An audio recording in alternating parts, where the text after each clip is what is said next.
EWTN News reporter Teresa Tomeo has been watching the build-up to these elections and the massive door-to-door efforts on the ground in Michigan. She joins us now to tell us more. Teresa, you're getting a double dose of this because you're also the host of EWTN Radio's Catholic Connection show. What is the pro-abortion side saying? What's the argument for this Proposition 3?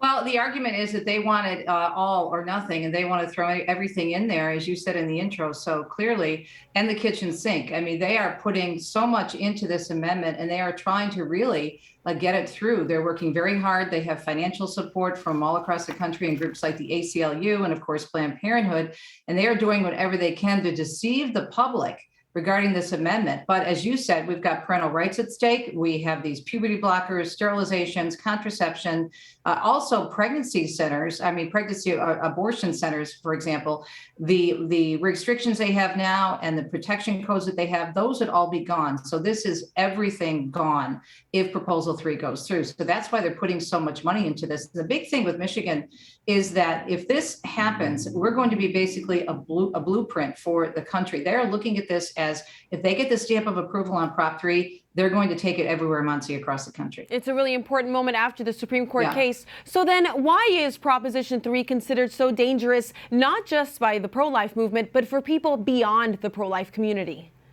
Well, I think when you're looking at the issue of parental rights, that's huge. And also, even the people to whom we've been speaking on the street and the door-to-door efforts and people who find out what's at stake here, most people who still identify as pro-choice still believe in some limits on abortion.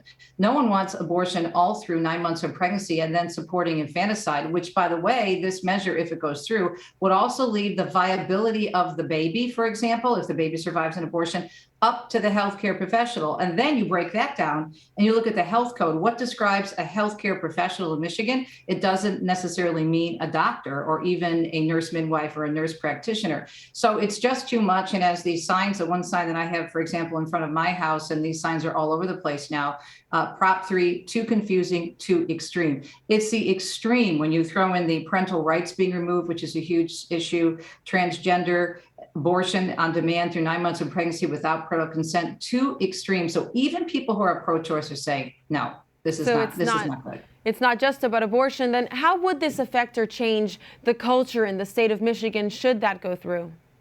Well, I think one of the most frightening things comes from our own governor, and I'm paraphrasing this, but she did a town hall recently. She's been doing, and so has her Republican opponent, Tudor Dixon. They've all been getting out there on the campaign trail these last few weeks. And Gretchen Whitmer, our governor currently, said something very chilling. She was doing a town hall, and she said, in order to improve business in Michigan, she wants to make this, and I'm paraphrasing, basically the abortion capital of the Midwest. She wants to draw women over the state line so they can come here and have all of their reproductive needs met. Now, this is what she's talking about when it comes to the economy. So imagine the efforts, if she's reelected, that is going to happen in terms of this is where she is going to put her focus on abortion, not on helping small businesses, not on fixing the roads, which she promised to do 4 years ago. So this is how the culture can change. And then, of course, we talk about the whole transgender issue, parental rights.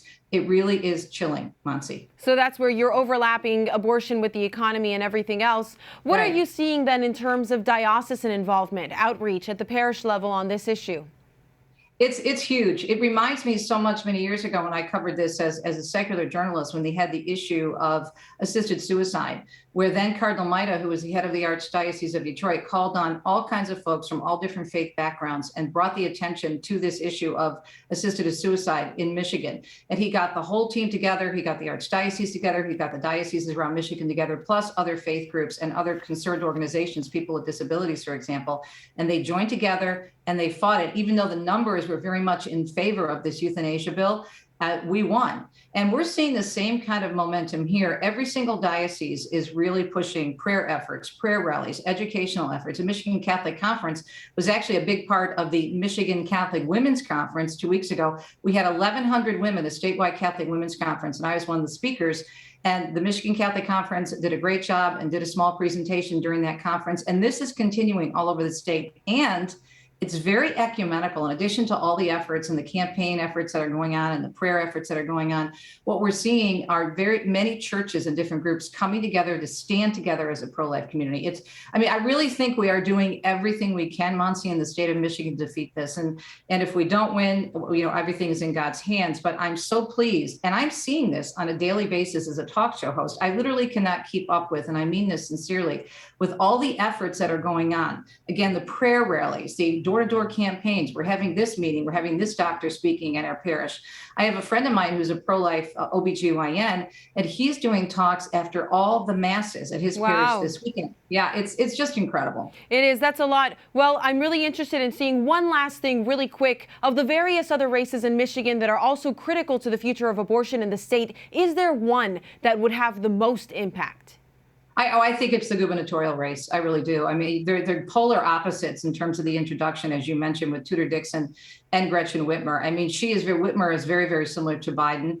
And, she's right out there saying that the abortion and the economy are directly tied together. It's just very, very frightening. So I think Proposal 3 and the gubernatorial race, hugely important. Well, important ones that I know that you'll be following and will be following as well. Thank you so much, Teresa.